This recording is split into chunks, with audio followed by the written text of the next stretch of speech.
Salam à tous, c'est Fouette38, hein. Petite vidéo concernant les appels vidéo les appels vidéo, qu'est-ce que je raconte?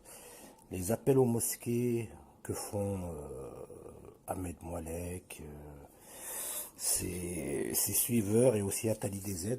Donc je voulais réagir en fait à la vidéo d'Atali DZ quand il est dans son camion là et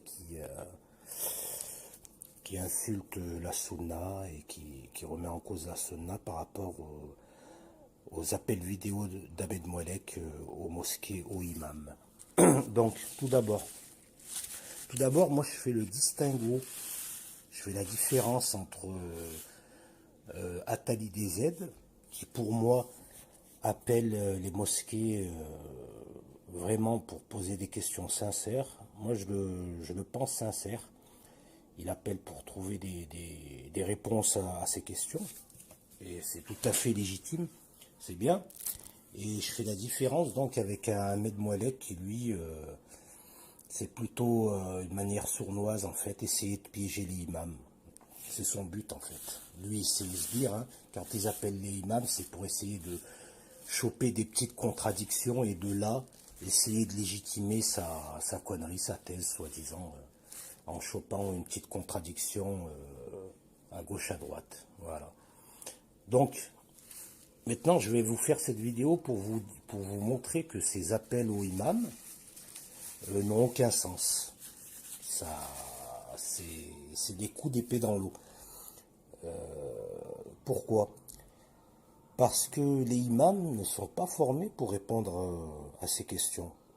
Quand on leur pose des questions comme ça, c'est tout à fait normal qu'ils vont se contredire. Il y en a qui vont se contredire, il y en a qui sauront pas répondre, par ignorance tout simplement. Mais c'est pas grave. C'est pas grave parce que c'est pas leur rôle. Un imam, qu'est-ce qu'un imam déjà par définition? Le mot imam a une racine persane, iranienne. L'imam, c'est le guide, celui qui est devant. Par définition. C'est celui qui guide la prière, tout simplement.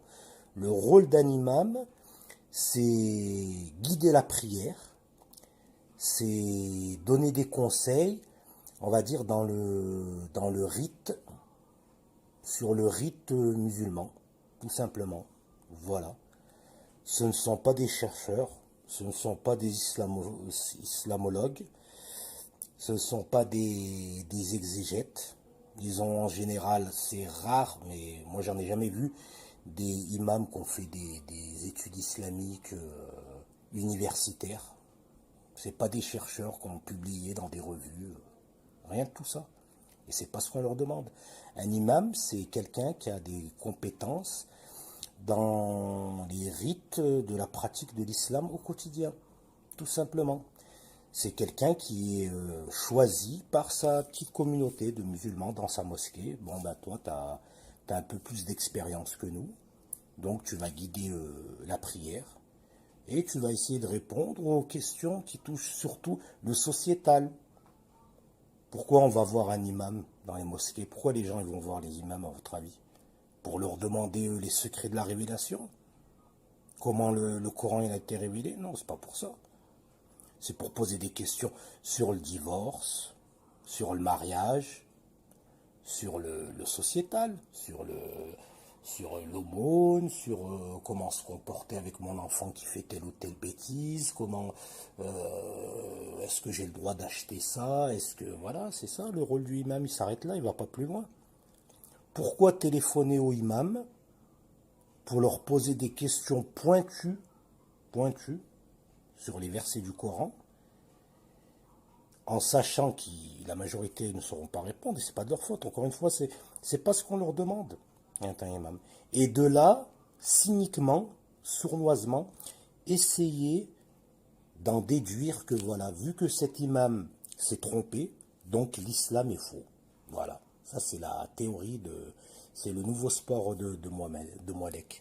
Donc j'appelle un imam, je lui pose une question un peu, parce que l'imam il n'a pas toutes les connaissances, comme je vous l'ai dit, et dès que je vois qu'il se trompe, ou il se contredit, ou bien il hésite, ou bien...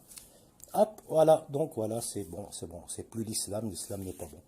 Donc voilà, vous voyez, donc c'est...